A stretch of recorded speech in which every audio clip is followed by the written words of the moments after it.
A man who could buy any company in the world sat alone in a cheap diner, feeling utterly bankrupt in spirit. Arthur Pendleton, a name synonymous with ruthless success, was a titan of industry with a net worth of billions. Yet he was privately battling a diagnosis that no amount of money could cure. He was invisible, just another old man in a worn-out coat. But in the quiet hum of that greasy spoon, a struggling waitress, drowning in her own secret debts and fears, would look at him and whisper a simple, selfless prayer. She had no idea who he was. He had no idea she was about to completely shatter his world. This isn't a fairy tale. It's a story about how the quietest whisper can create the loudest echo, changing everything in an instant. The rain that fell on Boston that Tuesday in November was a cold, persistent drizzle that seemed to seep into the very bones of the city. For Arthur Pendleton, it was a perfect reflection of his soul. He sat in the back of his chauffeured Maybach, the buttery leather and silent, conditioned air, a world away from the grey, weeping city outside. The window was a screen displaying a life he no longer felt a part of. Just an hour ago, Dr. Matthews at Massachusetts General had used words like inoperable and palliative. The words were clinical detached, and they had landed with the force of a physical blow, leaving him breathless. Now at 74, the architect of a global logistics empire, a man whose name was etched onto university buildings and philanthropic plaques, was facing the one negotiation he couldn't win.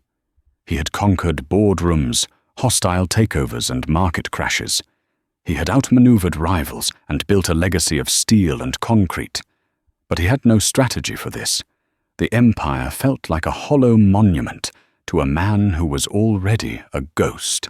His wife Catherine was long gone, and his only daughter Cassandra hadn't spoken to him in nearly a decade, not since the last brutal argument where he'd chosen a business deal in Shanghai over her wedding. "Pull over here, Michael." Arthur rasped, his voice a dry rustle. The driver, a stoic man who had been with him for 20 years, glanced in the rearview mirror, his brow furrowed with concern. "So this is Dorchester Avenue. Your residence is in Beacon Hill." "I am aware of my address," Arthur said, the old familiar iciness creeping into his tone. "Here. Now." The Maybach glided to a silent halt beside a grimy, steamed-up storefront. A flickering neon sign read, "The Corner Spoon." It was the antithesis of his entire existence, a place of cheap coffee and formica tables, a relic from a bygone era. He didn't know why he chose it. Perhaps it was a subconscious desire to sit in a place where no one knew the name Arthur Pendleton, where he could just be an anonymous old man fading into the background. He pushed the heavy glass door open, a small bell tinkling overhead, a sound he hadn't heard in half a century. The air inside was thick with the smell of frying bacon, stale coffee, and damp wool. A few patrons were scattered about, a couple of construction workers hunched over plates of hash, an elderly woman nursing a cup of tea. He chose a booth in the corner, the vinyl cracked and patched with silver duct tape. He slid onto the bench, his bespoke Brioni suit feeling absurdly out of place. A moment later, a waitress appeared. She looked tired, her face pale under the fluorescent lights, with faint, purplish shadows under her eyes that spoke of sleepless nights. Her uniform, a faded blue apron over a white shirt, was immaculate but worn thin at the elbows. A name tag read, "Nina." "Coffee hon?" she asked, her voice soft but weary. She placed a heavy ceramic mug on the table without waiting for an answer, and filled it from a glass pot. "Black?" Arthur grunted, not looking at her. He was studying the worn menu, the prices seeming like typos. He hadn't seen a meal for under $10 since he was a young man struggling to make rent in a tiny South Boston apartment. Nina Rossi watched the old man for a moment. He was dressed like he had taken a wrong turn on his way to the financial district. His coat was cashmere, his shoes were polished to a mirror shine, and the watch peeking from his cuff was worth more than her car, her apartment, and all her possessions combined. But it was his face that held her attention. It was a mask of deep, unyielding sadness. His eyes, a pale, washed-out grey, seemed to be staring at something 1,000,000 miles away. He looked profoundly lost, like a king in exile. For the next hour, Arthur was a difficult customer. He sent back the first cup of coffee, claiming it was lukewarm. He complained that the toast was too brown. He barely touched the eggs he ordered. Through it all, Nina remained patient, her responses a quiet, "Of course, sir, and I'll get you a fresh one." She moved with an economy of motion that spoke of long hours on her feet, but her kindness never wavered. She saw not a wealthy man being difficult, but a hurting soul lashing out. In her line of work, you learned to read the stories behind the faces. Finally, he was done. He signaled for the check. Nina brought it over on a small plastic tray. The total was 974s. Arthur pulled a crisp $100 bill from a slim leather wallet. Nina's eyes widened slightly. "I'll need to get change, sir. I'm not sure I have enough in the register." "Keep it," he said dismissively, not as an act of generosity, but as a way to end the transaction and be gone. He wanted to leave this place and its cloying scent of ordinary life behind. He slid out of the booth and walked towards the door, not giving her a second glance. The tip was large, but the gesture was cold, impersonal. A transaction. Nina stared at the bill. $90. That was groceries for 2 weeks. It could cover the copay for Finn's next cardiology appointment. A wave of relief washed over her, so potent it made her feel dizzy. But then, she looked at the old man's retreating back. He walked with a slump, his expensive coat hanging off a frame that seemed to have shrunk. The immense wealth and the profound loneliness were a jarring contradiction. He had given her money, but what he seemed to need was something else entirely. As he reached for the door, Nina bowed her head slightly behind the counter, her hands clasped over the $100 bill. She closed her eyes, and in a voice so low it was barely a whisper, a secret between her and the ceiling, she prayed. "Dear God," she murmured, her voice trembling with a sincerity born of her own suffering, "please look after that man. He has so much, but he looks like he has nothing at all. Whatever is hurting him, whatever emptiness he's carrying, please just give him some peace." Arthur's hand was on the door handle. He had paused, fumbling for his keys in his pocket, a reflexive action, even though his driver was waiting. And in that brief moment of stillness, her whisper impossibly carried across the quiet diner, "Give him some peace." The words sliced through the fog of his self-pity. He froze his back, rigid. He had expected to be the subject of hushed gossip, look at the rich guy and the greasy spoon, or perhaps contempt for his demanding behavior. He had certainly not expected this. A prayer. A genuine heartfelt plea for his well-being from a tired waitress he had treated with casual disdain. He didn't turn around. He couldn't. The sheer, unadulterated humanity of the gesture was overwhelming.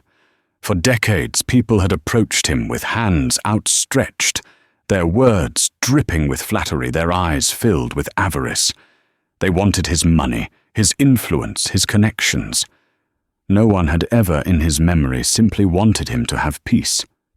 He pushed the door open and stepped out into the cold November rain, the bell tinkling his departure. As he settled into the warm silence of the Maybach, the words echoed in his mind, louder than any boardroom declaration or market report. Give him some peace. Michael the driver glanced at him in the mirror again. The old man's face, usually a stony mask of command, was different. There was a crack in the facade. For the first time that day, Arthur Pendleton looked not like a titan, but like a man who had just been profoundly, irrevocably shaken. The world had just shifted on its axis, and it had all started with a whisper in a greasy spoon.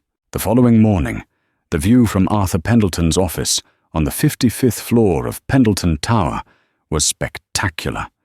The storm had passed, leaving behind a crisp, clear autumn day. The city of Boston spread out below him like a map, a kingdom of glass and steel he had helped build. But Arthur saw none of it. He sat behind his immense mahogany desk, the source of 1,000 billion-dollar decisions, and stared at the untouched cup of coffee his assistant had brought him an hour ago. The waitress's prayer had lodged itself in his mind like a splinter. It had kept him awake most of the night, a tiny warm ember in the cold darkness of his prognosis. He had replayed the moment 100 times, her weary face, his own boorish behavior, the quiet, selfless sincerity of her words. Why would a stranger, a woman he had given every reason to dislike, offer him such a grace?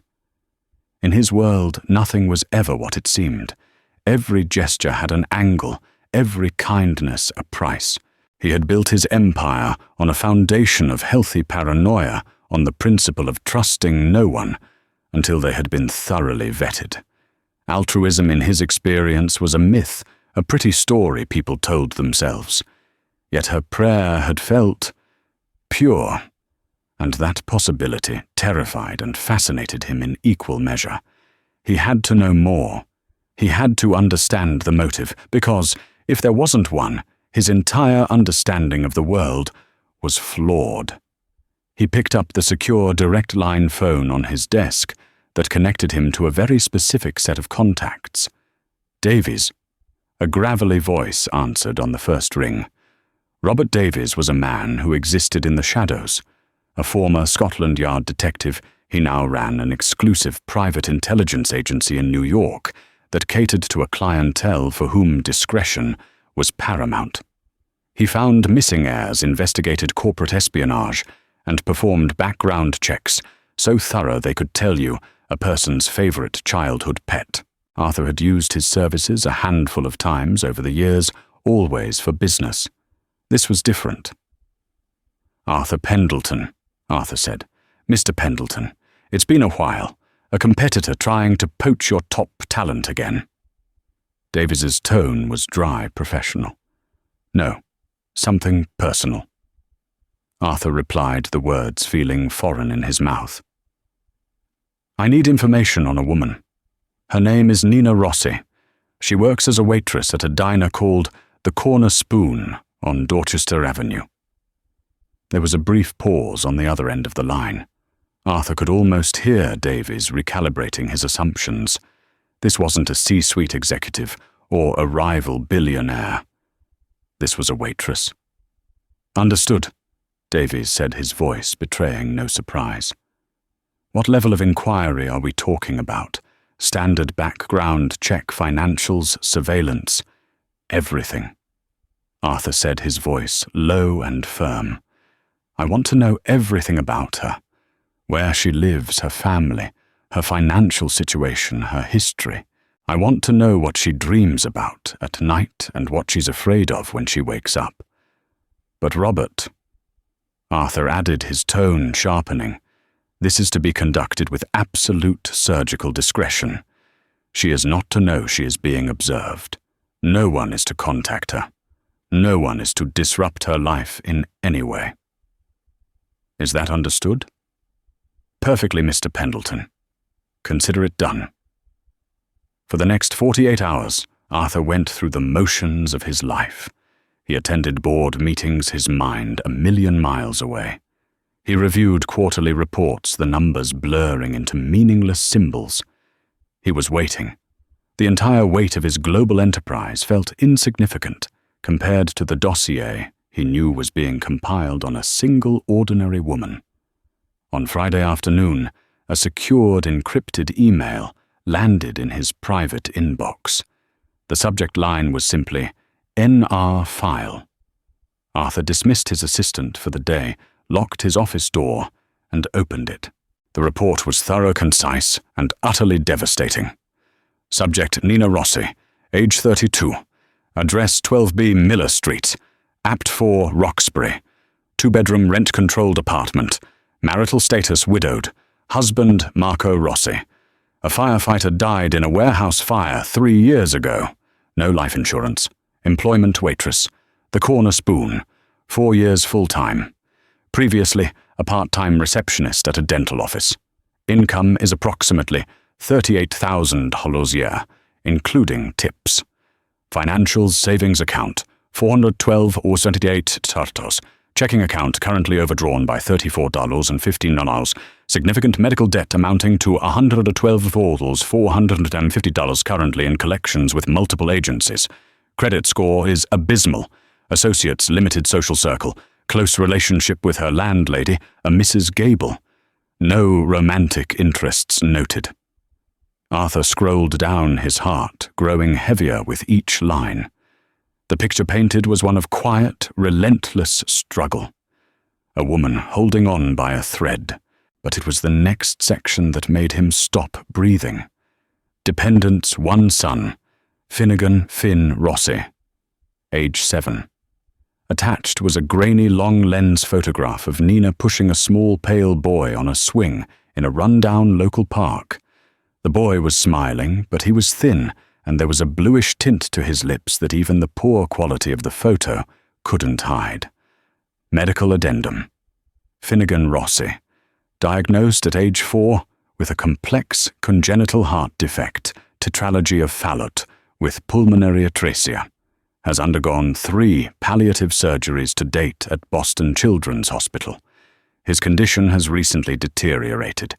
He is in congestive heart failure and has been recommended for a highly experimental cardiac surgery, a tissue-engineered conduit transplant. The procedure is considered his only viable long-term option. Status of procedure. The surgery is not covered by her basic insurance plan due to its experimental nature. The hospital has quoted a total cost of $475,000 required up front. Multiple applications to charitable foundations and aid programs have been denied due to the experimental classification or lack of available funds. A recent GoFundMe campaign organized by a co-worker raised $250. Arthur leaned back in his leather chair, the air punched from his lungs. He stared at the picture of the smiling boy and his tired mother. The pieces clicked into place, forming a picture not of conspiracy, but of profound, heart-breaking desperation. This woman who was drowning in a sea of debt, who was watching her only child's life slip away, who had every right to be angry and bitter at the world, had looked at him, a wealthy, rude stranger, and found it in her heart to pray for his peace. The cynicism he had cultivated over a lifetime, the armor of suspicion that had protected him for so long, crumbled into dust. This wasn't an angle. It wasn't a scheme. It was grace. Pure, uncalculated, and utterly humbling. He thought of the $100 bill he had left on the table. It was both an insult and a pittance. He had treated it as a monumental sum for her, when in her world of $500,000 surgeries, it was less than a single drop in a vast, empty bucket. The report concluded with a few personal details gathered from discreet inquiries with neighbors and a co-worker. Nina was known for her quiet strength. She never complained. She often worked double shifts, picking up extra hours whenever she could. She spent her days off shuttling her son to and from doctor's appointments. Her life was a closed loop of work hospital and a cramped apartment, all of it revolving around the fragile, beating heart of her little boy. Arthur closed the file, but he couldn't close his mind's eye to the photo of Nina and Finn. He who had everything was facing an end he couldn't escape. She who had nothing was fighting for a beginning she couldn't afford. His own problems, his diagnosis, his loneliness suddenly seemed self-indulgent. He had spent his life accumulating wealth, measuring his success in market shares and stock prices. But what was the point of a legacy if it was just cold, hard cash? For the first time in a very long time, Arthur Pendleton felt a stirring in his chest. It wasn't the familiar thrill of a business deal or the satisfaction of vanquishing a rival. It was something new, something terrifying and exhilarating. It was the feeling of purpose. But the old habits died hard. Before he could act, the cynical businessman in him needed one final absolute certainty. He had to know beyond any shadow of a doubt that her character was as genuine as that prayer had been. He needed to conduct one small test of his own. The plan was subtle, a test of character woven into the fabric of bureaucracy. Arthur Pendleton understood that true character is revealed not in grand gestures, but in the small, agonizing choices made when no one is watching. He wasn't testing Nina's desperation. The dossier had already laid that bare. He was testing her integrity. He summoned his most trusted legal counsel, Genevieve Albright, a sharp, impeccably dressed woman in her late 50s with a mind like a steel trap and a face that betrayed no emotion. She was the architect of his most complex contracts, a woman who could find a loophole in a hermetically sealed vault. Genevieve. Arthur began, his voice devoid of its usual impatience. I have a task for you. It is of a delicate nature. He explained the situation, omitting the personal details of his encounter. He framed it as a case study for a new philanthropic initiative he was considering. He told her about Nina Rossi and her son Finn, presenting the facts from Davies's report as if they were hypothetical data points. I want you to approach her, he instructed. You will represent a fictional entity, let's call it the New England Benevolent Fund. You will inform her that she has been flagged as a potential candidate for a significant medical grant. Genevieve listened, her pen poised over a leather-bound notebook. And the nature of this grant? That's the crux of it, Arthur said, leaning forward. The application process must be a nightmare. I want it to be filled with bureaucratic jargon requests for redundant documentation and legal clauses so dense they'd give a law professor a migraine. It should look promising but feel almost impossible to complete. A test of perseverance. Genevieve noted her expression unreadable. Precisely. But there's a key component. Arthur slid a plain manila envelope across the desk. Inside this application packet, there will be a separate one-page form. It will be an offer for an expedited assistance grant. It will offer her $5,000 in cash immediately, no questions asked. The only condition is that by signing, she forfeits her application for the larger primary grant and releases the fund from any further consideration.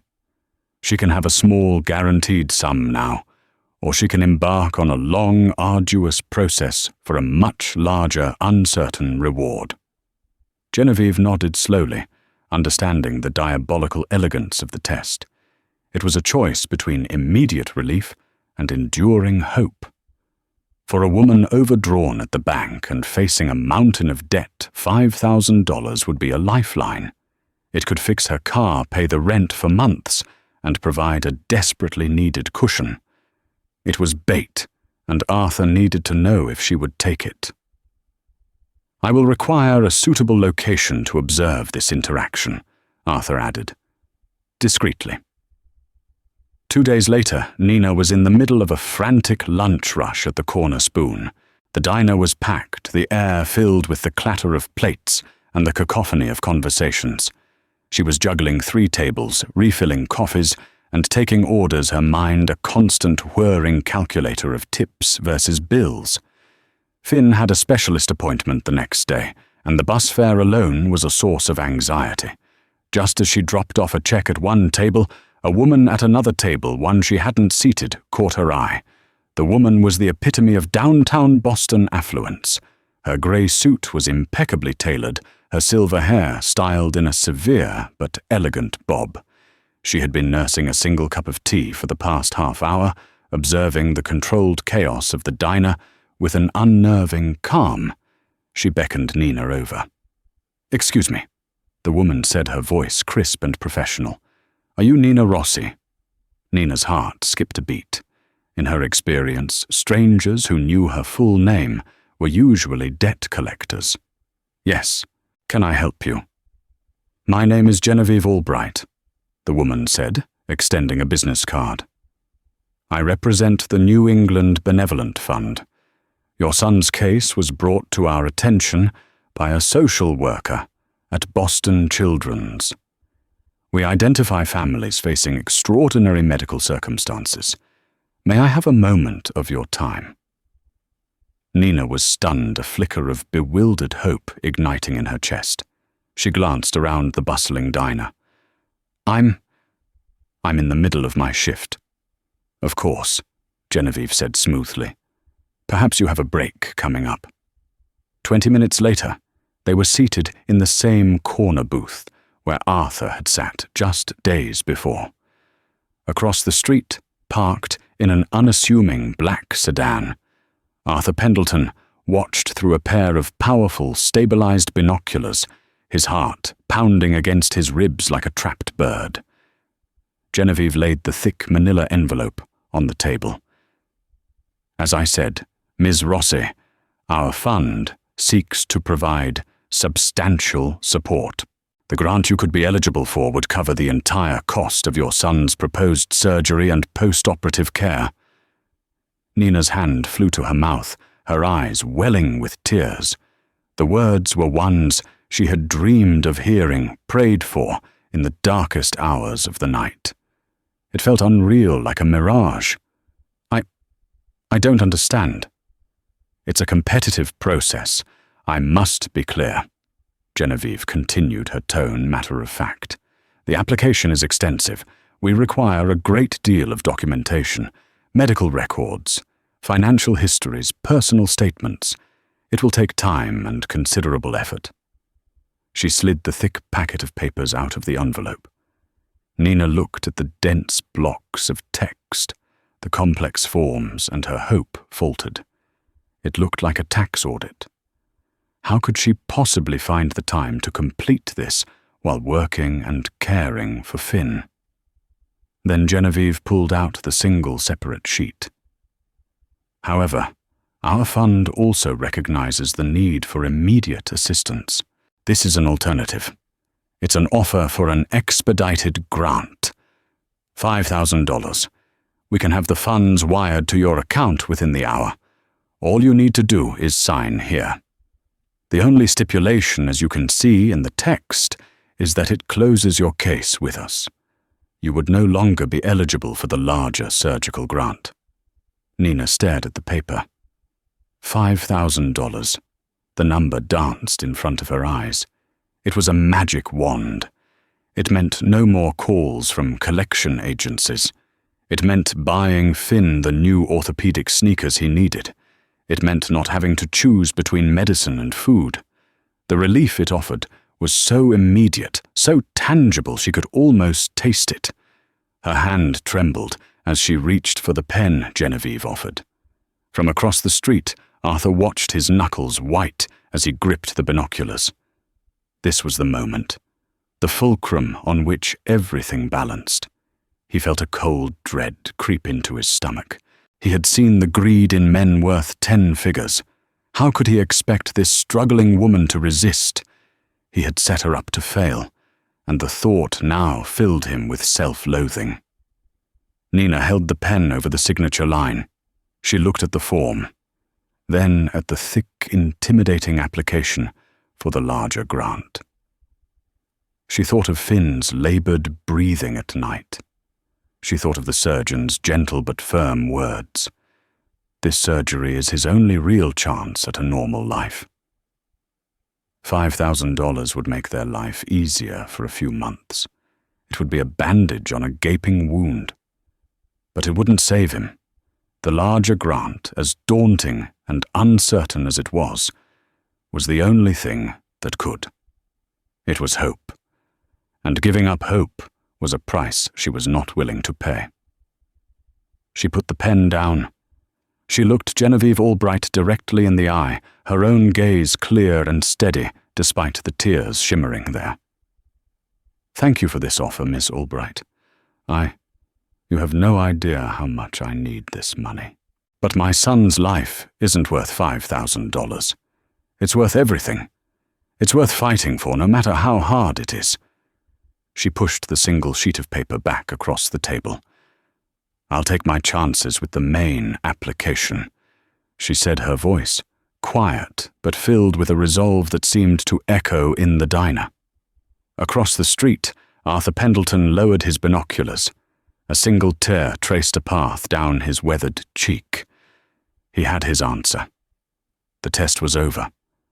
And in that moment, he felt not the satisfaction of a hypothesis proven, but the profound, humbling weight of having witnessed true, unshakable integrity.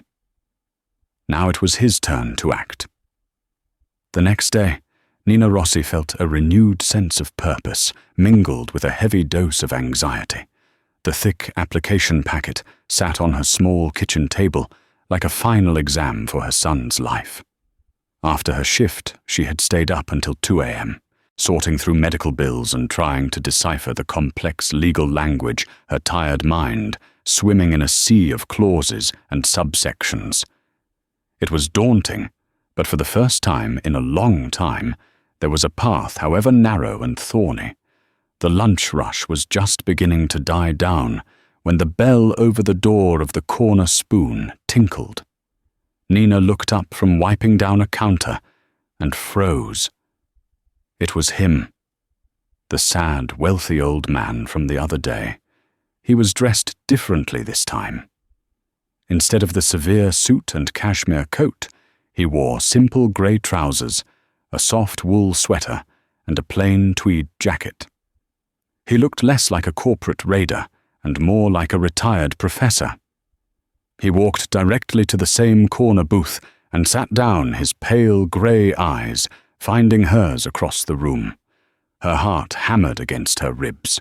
Was he here to complain about something, to demand his change from the other day? She smoothed down her apron, took a deep breath, and walked over, grabbing a coffee pot on the way. "Good afternoon, sir," she said, her voice steady despite her nerves. "Coffee." "Please, Nina," he said, his voice softer than she remembered. He had used her name. He must have read her name tag. "And my name is Arthur." She poured the coffee, her hand shaking slightly. "Arthur," she repeated. He watched her, his gaze intense but not unkind. The silence stretched, becoming awkward. "Will you be having the usual?" she asked, trying to break the tension. "No," he said quietly. "Actually, I was hoping you might sit with me for a moment, if you have the time." This was highly unusual. Customers didn't ask waitresses to sit with them. Her boss, a gruff but fair man named Sal, would not approve. But something in the man's eyes, a raw vulnerability, made her hesitate. She glanced towards the kitchen. Sal was preoccupied with a supplier. "Just for a minute," she said, sliding into the booth opposite him. Arthur wrapped his long, wrinkled fingers around the warm mug. He looked down at the dark liquid, as if gathering his thoughts. "I owe you an apology," he began, finally looking up at her. "My behavior the other day was inexcusable. I was rude and dismissive. There's no excuse for it, but I will say I was having a very bad day." Nina was taken aback. "It's okay," she stammered. "You don't have to apologize. We get all kinds in here." "But I do," he insisted. "More than you know." He took a sip of coffee. "I have a confession to make, Nina. When I left here on Tuesday, I overheard something. I heard you. I heard you say a prayer. For me." Nina's face flushed a deep crimson. She was mortified. It had been a private, fleeting thought, a whisper meant for God alone. "Oh my goodness," she said, her hand flying to her cheek. "I am so sorry. I didn't mean for you to hear that. I was out of line. Out of line." Arthur let out a short, dry laugh that held no humor. "My dear woman, in my entire life, I cannot recall a single person ever doing something so fundamentally kind for me without wanting something in return.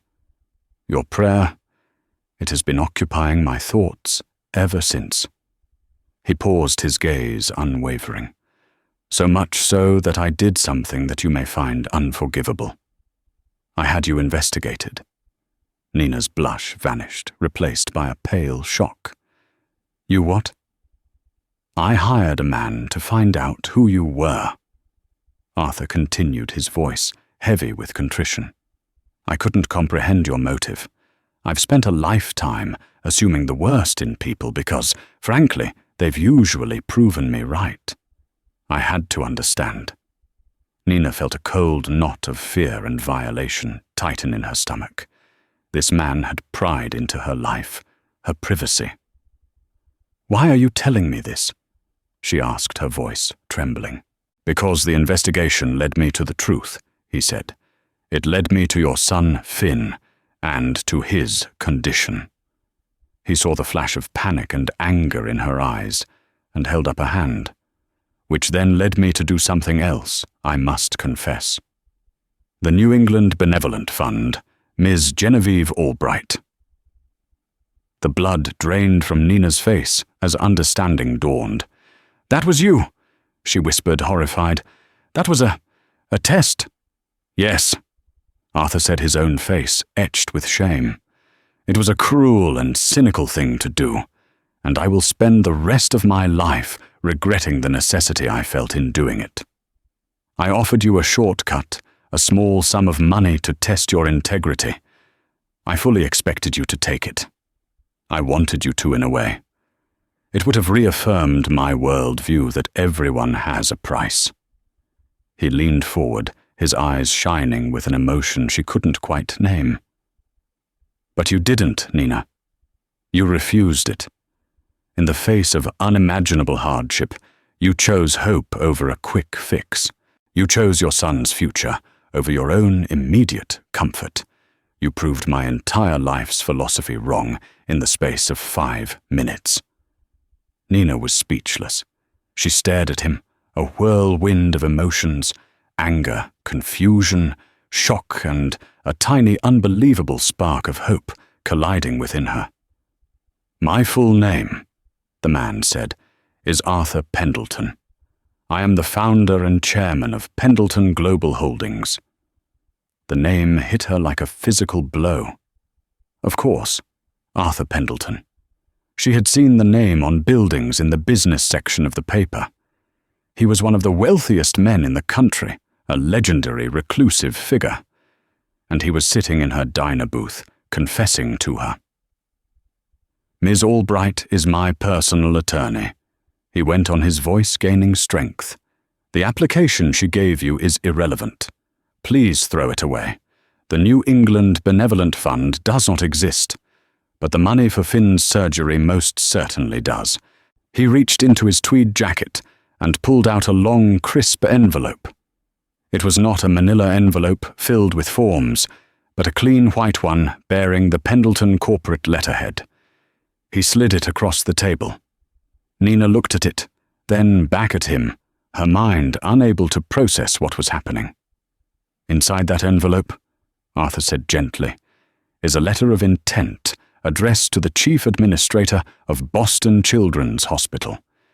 It establishes a direct line of credit from my personal accounts to cover the full quoted cost of Finn's surgery, $475,000, as well as any and all associated costs for his travel accommodation and post-operative care.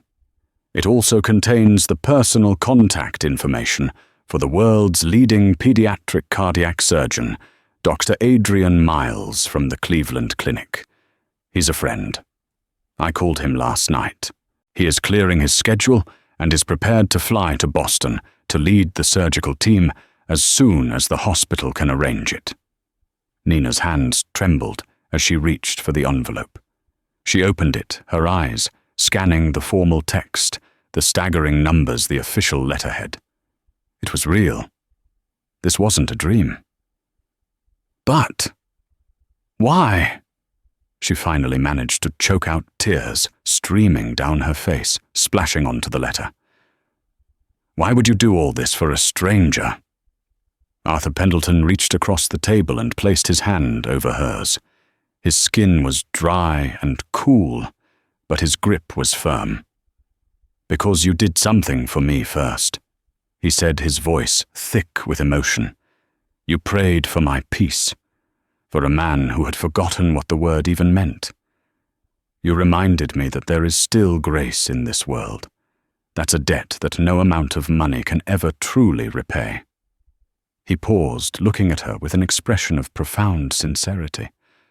But this, he said, gesturing to the letter, is a start. The days that followed were a surreal blur for Nina. The world she had known a world of, scraping by, of constant worry, of whispered prayers in the dark, was suddenly and irrevocably altered. Arthur Pendleton's machine, once set in motion, was a force of nature. Calls were made, schedules were cleared, and the bureaucratic red tape that had ensnared her for months was sliced through with ruthless efficiency. Dr. Adrian Miles, a surgeon whose name Nina had only ever read in medical journals with a sense of hopeless longing, arrived in Boston. He was a kind, confident man who explained the complex procedure to her, in simple terms, his presence alone, a balm to her frayed nerves. Finn was admitted to a private room at Boston Children's Hospital, a bright, cheerful space with a view of the city skyline. The change in her son was almost immediate. The constant weary anxiety that had shadowed his young face was replaced by the excitement of a new adventure, complete with unlimited television and Jell-O. Arthur was a constant, yet unobtrusive presence. He didn't hover, but he made his support felt. A car was arranged to take Nina to and from the hospital, so she no longer had to navigate the complex bus routes. A tablet preloaded with games and movies appeared for Finn. Meals were delivered to her at the hospital, ensuring she ate something other than vending machine snacks. They were small, thoughtful gestures that spoke volumes, weaving a strange and unexpected bond between the billionaire and the waitress.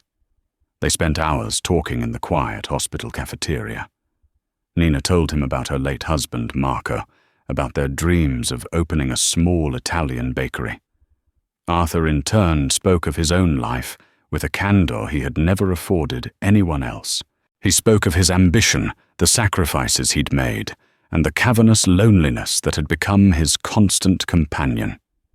He confessed his deepest regret, the broken relationship with his daughter Cassandra.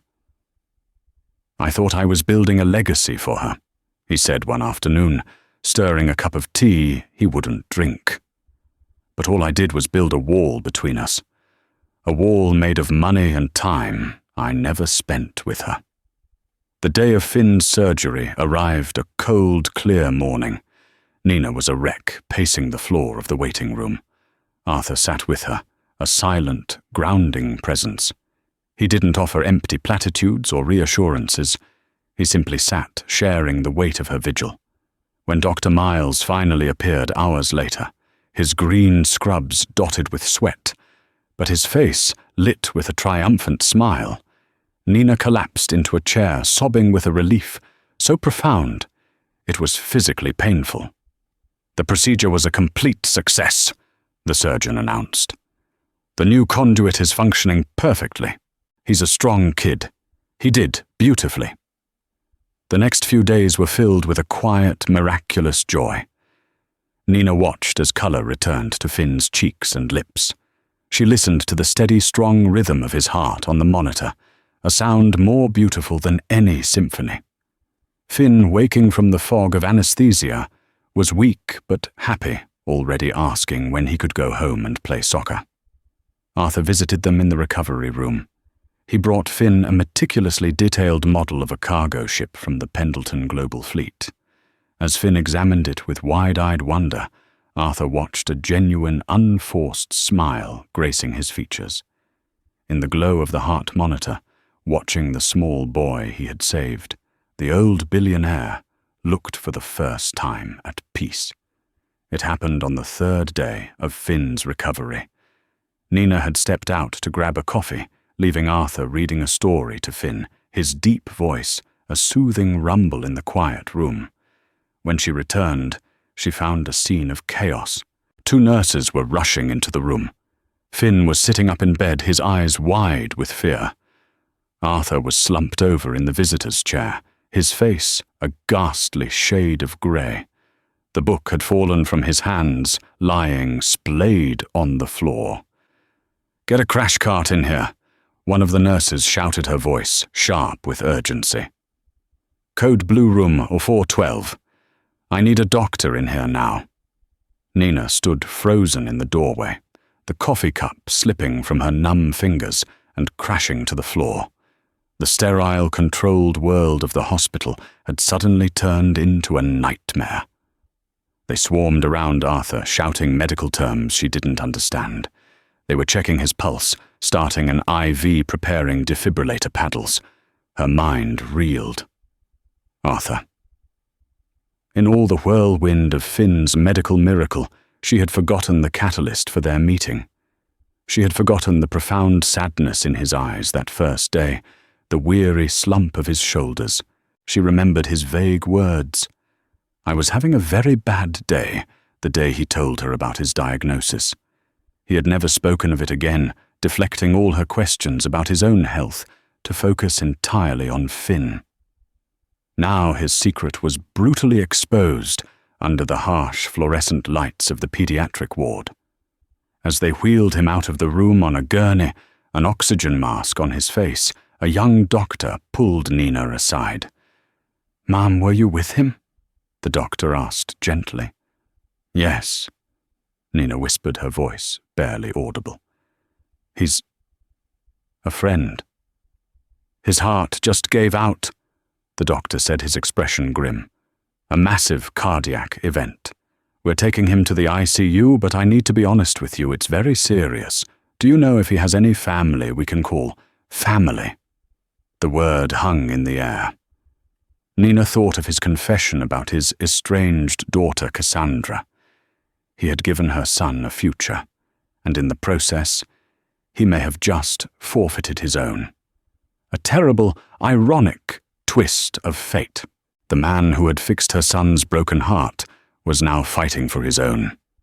Nina looked from Arthur's disappearing gurney to her son, who was watching from his bed with frightened eyes. Her world had just been saved, only to be thrown into a new kind of turmoil. She had been the recipient of a miracle, and now she realized with a sinking heart she might be the only one left to stand vigil for the man who had given it to her. The sterile white corridors of the intensive care unit became Nina's new reality. She divided her time creating a strange, dual existence. Half of her day was spent in the cheerful pediatric ward, celebrating Finn's remarkable recovery, his first wobbly steps, his first real meal the day the doctors removed the last of his chest tubes.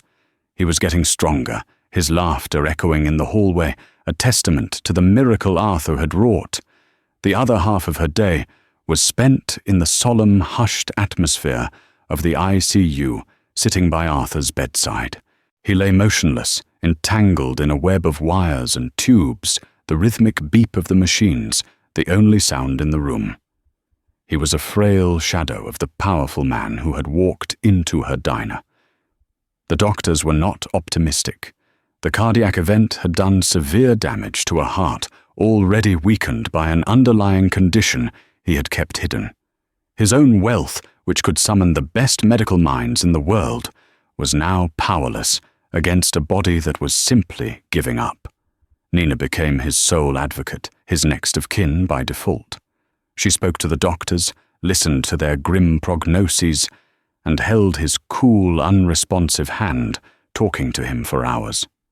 She told him about Finn's progress, describing in vivid detail the color in his cheeks and the strength in his voice. She read to him from the morning paper, just as he had read to Finn. She played classical music on her phone, remembering he had once mentioned his late wife's love for Chopin. One afternoon, while sorting through some of Arthur's personal effects from his wallet, she found a worn, creased business card for a flower shop in a small town in Vermont.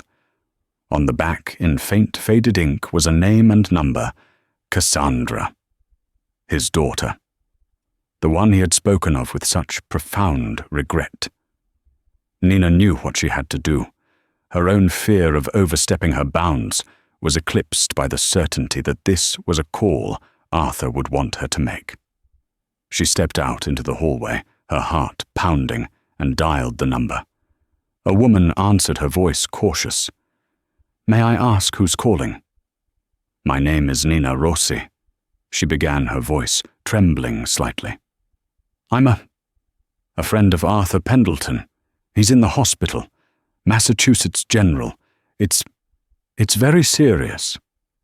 There was a long, heavy silence on the other end of the line, followed by a sharp intake of breath. "Is this some kind of trick?" Cassandra's voice was laced with years of suspicion and hurt. "Is he sending you to try and get something from me?" "No, nothing like that," Nina said quickly, tears welling in her eyes. "He doesn't know I'm calling. He's unconscious. He had a heart attack a few days ago. The doctors, they don't think he has much time. He spoke of you. I thought you should know." She heard a choked sob on the other end. Thank you. I'll be on the next flight." Cassandra arrived the next morning. She was a woman in her late 40s, with her father's pale grey eyes, but a face softened by a warmth he had lost long ago. She and Nina met in the hospital cafeteria, two women from different worlds, bound together by the man lying silent upstairs. Cassandra listened, her expression shifting from suspicion to astonishment to a dawning understanding as Nina told her the whole story: the prayer, the investigation, the test, and the incredible life-saving gift to her son. "He did all that," Cassandra whispered, shaking her head in disbelief. "My father hasn't done anything that wasn't for his own benefit in 30 years. "I think he was trying to change," Nina said softly. I think Finn and I came into his life at a time when he was finally ready to." Together they went up to the ICU. Cassandra stood by her father's bed, her face a mixture of anger, regret, and love. She took his hand. "Dad," she said, her voice breaking. "It's me, Cassie. I'm here." Incredibly miraculously, Arthur's eyelids fluttered. He slowly opened his eyes, his gaze unfocused at first, then locking onto his daughter's face. A single tear rolled down his temple. His lips moved, but no sound came out. Over the next few days, something shifted. With Cassandra and Nina by his side, a fragile peace seemed to settle over Arthur. He remained weak, his body failing, but his spirit seemed to rally. Finn, now well enough to be in a wheelchair, was allowed short visits. He would wheel himself to Arthur's bedside and show him the drawings he'd made, his childish chatter filling the sterile room with life. Arthur couldn't speak much, but he could watch. He would watch Nina gently scolding Finn for trying to wheel too fast. He would watch Cassandra carefully adjusting his pillows. He watched this small, unlikely group, the waitress, the son she would have lost, and the daughter he had driven away, form a family around his hospital bed. One afternoon, with Genevieve Albright summoned for an urgent meeting, Arthur, with Cassandra's help, made a change to his will. His hand was weak, his signature a barely legible scrawl, but his intent was clear. A week later, Arthur Pendleton passed away. It was not a violent, wrenching end, but a quiet drift into sleep. He was not alone. Nina was on one side of his bed, Cassandra on the other, each holding one of his hands. The relentless beeping of the machines simply faded into a long, continuous tone.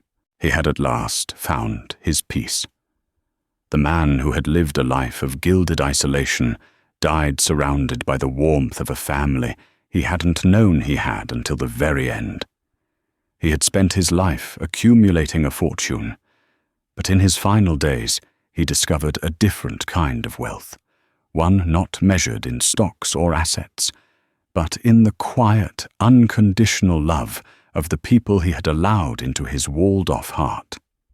His true legacy, he had realized, was not the empire he had built, but the lives he had touched and the broken bonds he had managed just in time to repair.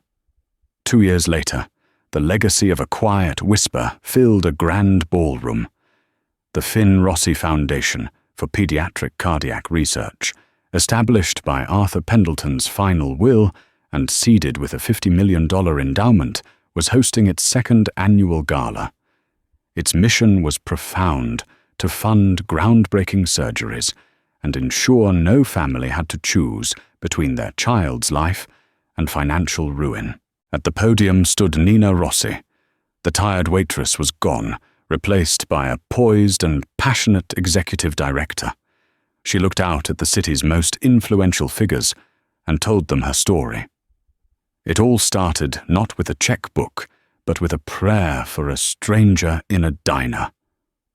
She began, her voice steady. She spoke of Arthur's journey from lonely cynicism to finding a purpose in generosity.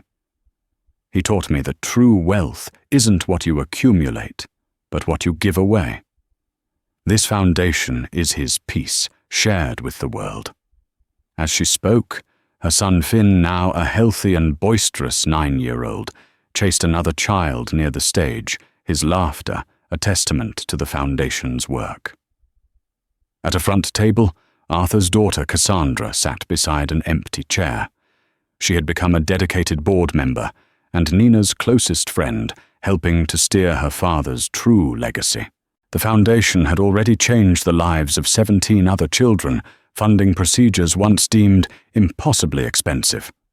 Arthur's name, once a symbol of corporate power, was now a beacon of hope. After a thunderous standing ovation, Nina sought a quiet corner where a portrait of Arthur was displayed. She looked at his smiling face, the peace in his eyes now seeming permanent. "Thank you, Arthur," she whispered. "Look at what you did." A small hand slipped into hers and she looked down at Finn. "Is that the man who fixed my heart, Mom?" he asked. Nina smiled, tears of gratitude in her eyes, as she squeezed his hand. "Yes, sweetie," she said. "He's the man who reminded us that the biggest miracles often begin with the smallest whisper." The story of Nina Rossi and Arthur Pendleton isn't just about a lottery-like act of kindness. It's a powerful testament to the unseen connections that bind us all. It proves that empathy is the most valuable currency we possess. A single moment of selfless compassion from a woman who had every reason to be consumed by her own problems created a ripple effect that not only saved one life, but will go on to save countless more. It redeemed a man who thought he was beyond saving and built a legacy far greater than any skyscraper. If this story touched your heart and reminded you of the quiet power we all hold to change a life, please give this video a like and share it with someone who needs to hear it. And don't forget to subscribe for more true stories that prove the best parts of humanity are often found where we least expect them.